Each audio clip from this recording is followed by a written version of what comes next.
உலகக்கிண்ண 2020 போட்டிகளின் அரையிறுதிக்கான 4வது அணியும் தெரிவு செய்யப்பட்டிருக்கிறது. இன்று இடம்பெற்ற ஆட்டத்தில் பங்களாதேஷ் அணியை 8 ஓட்டங்களால் தோற்கடித்ததன் மூலம் ஆப்கானிஸ்தான் அணி அந்த 4வது அணியாக தெரிவு செய்யப்பட்டிருக்கிறது.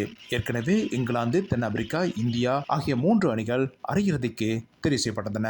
அரையிறுதி போட்டிகள் நாளை மறுதினம் ஆரம்பமாக இருக்கின்றன. ஆப்கானிஸ்தான் அணி அரையிறுதிக்கு தெரிவு செய்யப்பட்டதன் மூலம் பலமிக்க ஆஸ்திரேலியா அணி அடுத்து வரும் போட்டிகளில் இருந்து ஓரங்கட்டப்பட்டிருக்கிறது. இதற்கு முன்னதாக மேற்கிந்திய தீவுகள், நியூசிலாந்து, இலங்கை போன்ற அணிகளும் முதல் சுற்றிலேயே தமது அடுத்த கட்ட தகுதியை இழந்தன.